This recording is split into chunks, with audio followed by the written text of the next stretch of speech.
पुण्यात्माओं, इस अमर कथा में अरुचि ना करना है।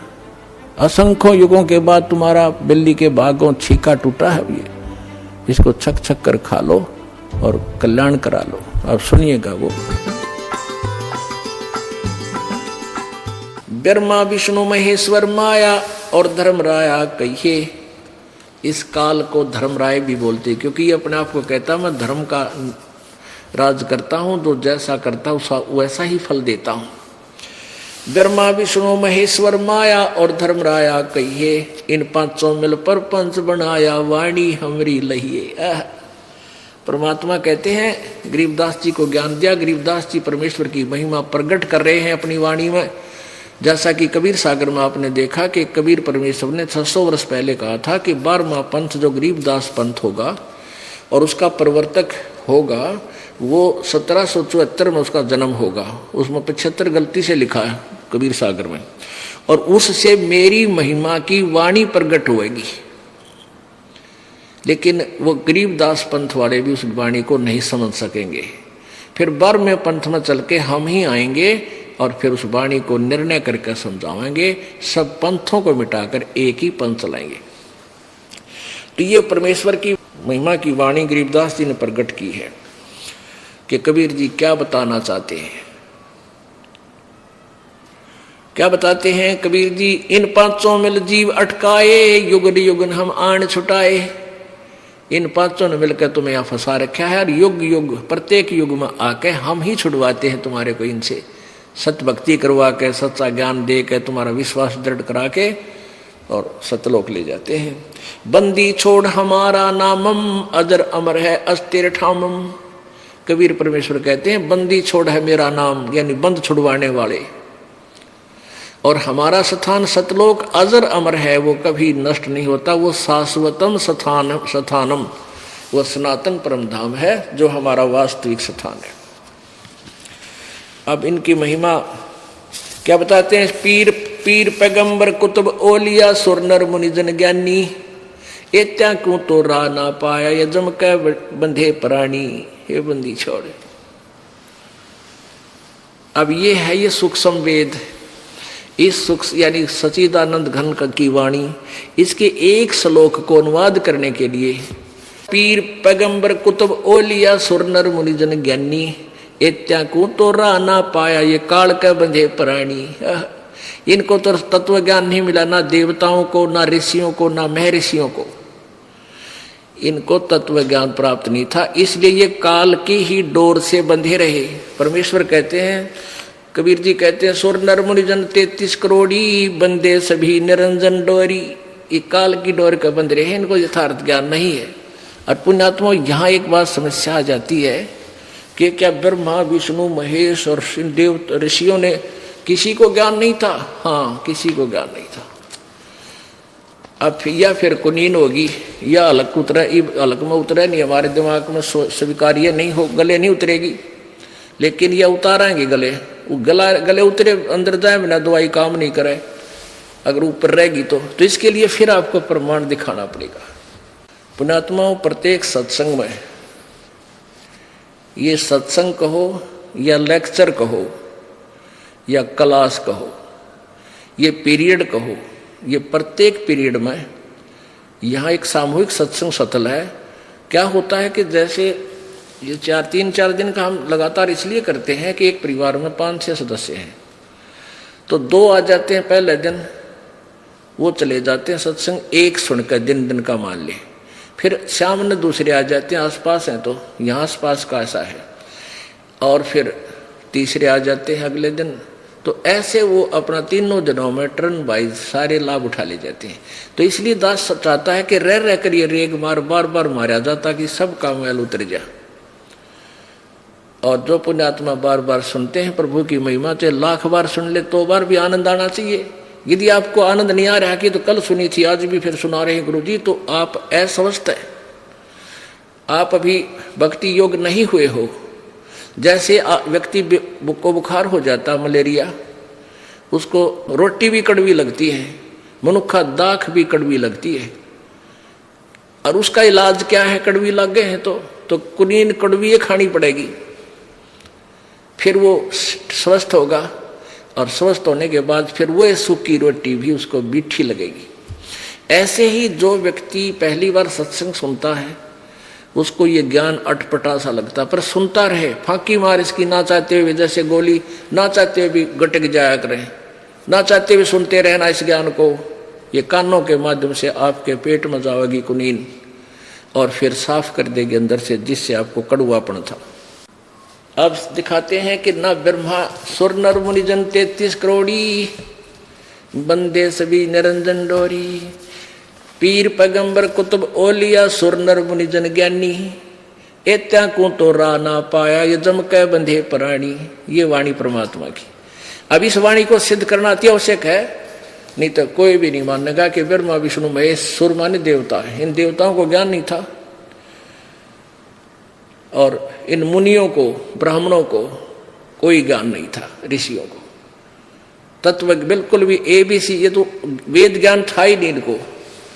अब ये सिद्ध करेंगे अपने सदग्रंथ श्रीमद् देवी भागवत। देखिए तो पुण्यात्मा, इस जितनी बार भी आप सत्संग सुन रहे हो और आपको प्रत्येक जितनी बार भी रह कर जो बार बार रिपीट भी की जाती है तो भी अच्छी लगती है, तो आप स्वस्थ हो। जैसे सुबह रोटी खाई आपने और शाम ने फिर आपकी रुचि रोटी भोजन में है तो आप स्वस्थ हो, यदि अरुचि है तो आप अस्वस्थ हो लिए, वो कड़वी दवाई फिर खाओ। कहने का भाव ये है कि ये मान लिया आपको लगता है गुरुजी ने कल भी दिखाई थी, परसों भी दिखाई थी, ऐसा मन में आता है तो आप अभी अस्वस्थ है, पर फिर सुन इस कड़वी दवाई न खाता ही रहे, अरुचि से भी सुनता रहे, ये रोग ऐसे ही कट जाएगा। फिर आपको चाहे 100 बार सुननी पड़े, 100 बार अच्छी लगेगी। अब देखिएगा श्रीमद् देवी भागवत, गीता प्रेस गोरखपुर से प्रकाशित है।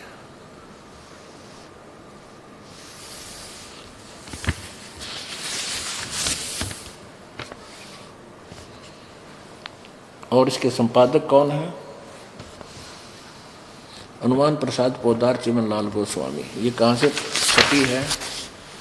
प्रकाशक मुद्रक गीता प्रेस गोरखपुर, गोविंद भवन कार्यालय कलकत्ता का संस्थान।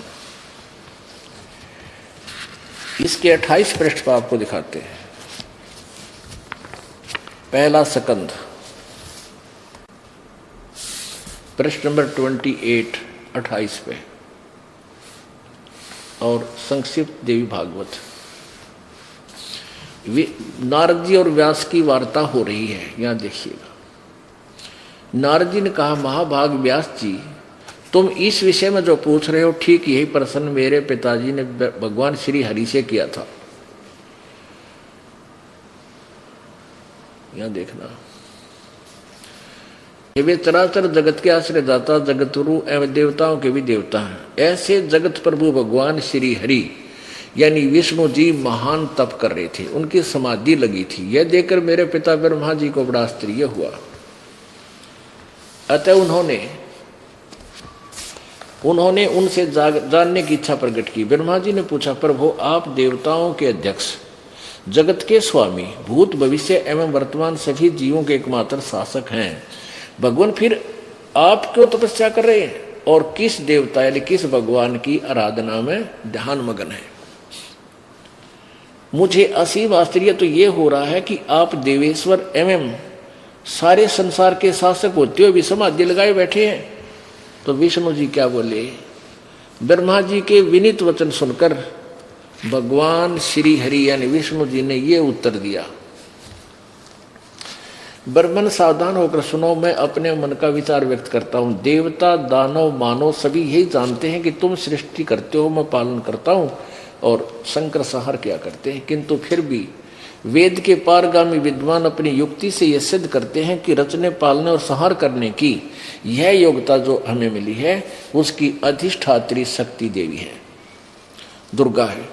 वे कहते हैं कि संसार की सृष्टि करने में तुम राजसी शक्ति का संचार हुआ है, मुझ में सात्विक शक्ति मिली है और रुद्र में तामसी शक्ति का आविर्भाव हुआ है। सुवर्थ, प्रत्यक्ष और परोक्ष दोनों उदाहरण में तुम्हारे सामने रखता हूं, सुनो। यह निश्चित बात है कि उस शक्ति यानी दुर्गा के अधीन होकर मैं इस शेष नाग की सैया पर सोता हूँ, सृष्टि करने का अवसर आती जाग जाता हूँ, मैं सदा तप करने में लगा रहता हूँ। इस शक्ति के शासन से कभी मुक्त नहीं रह सकता।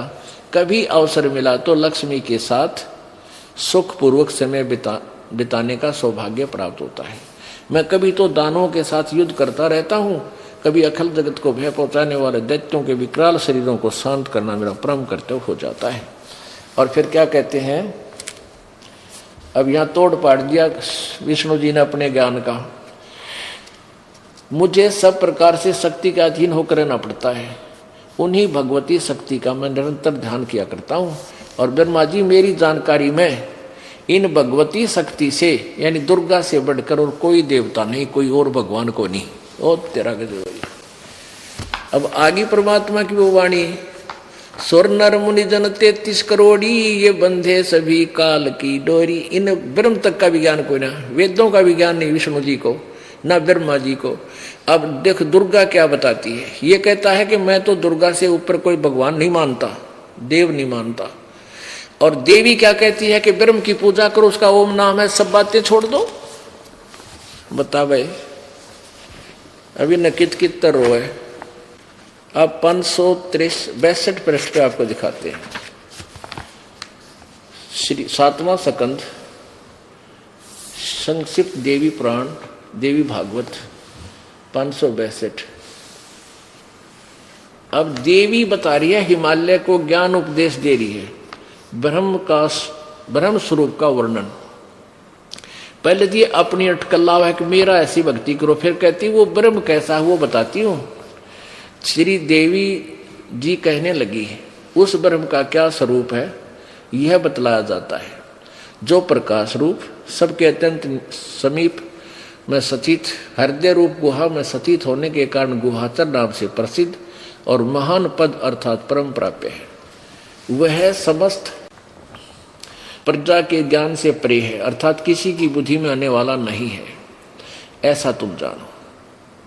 जो परम प्रकाश रूप है, जो सूक्ष्म से भी अत्यंत सूक्ष्म है, जिसमें संपूर्ण लोक और उन लोकों में निवास करने वाले प्राणी सचित हैं, वही यह अक्षर ब्रह्म है। वही सबके प्राण है, वह सबकी वाणी है और वही सबके मन है।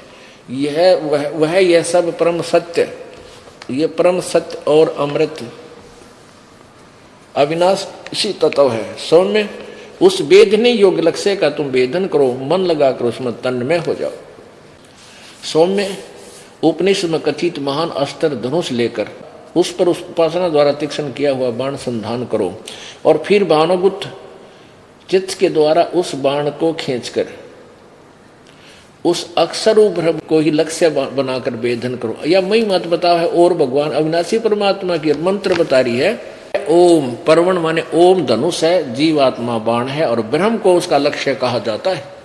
उस एकमात्र ब्रह्म को ही जाने, दूसरी सब बातें छोड़ दे।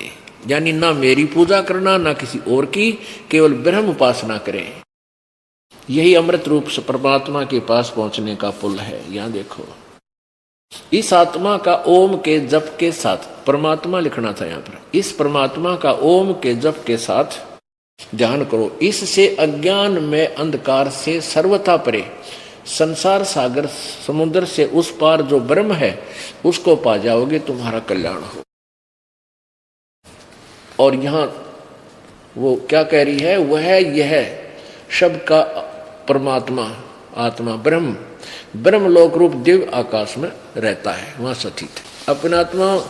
अब इन सतयुग के ब्राह्मणों का मुनियों का ज्ञान और देख लेते हैं। 414 पृष्ठ।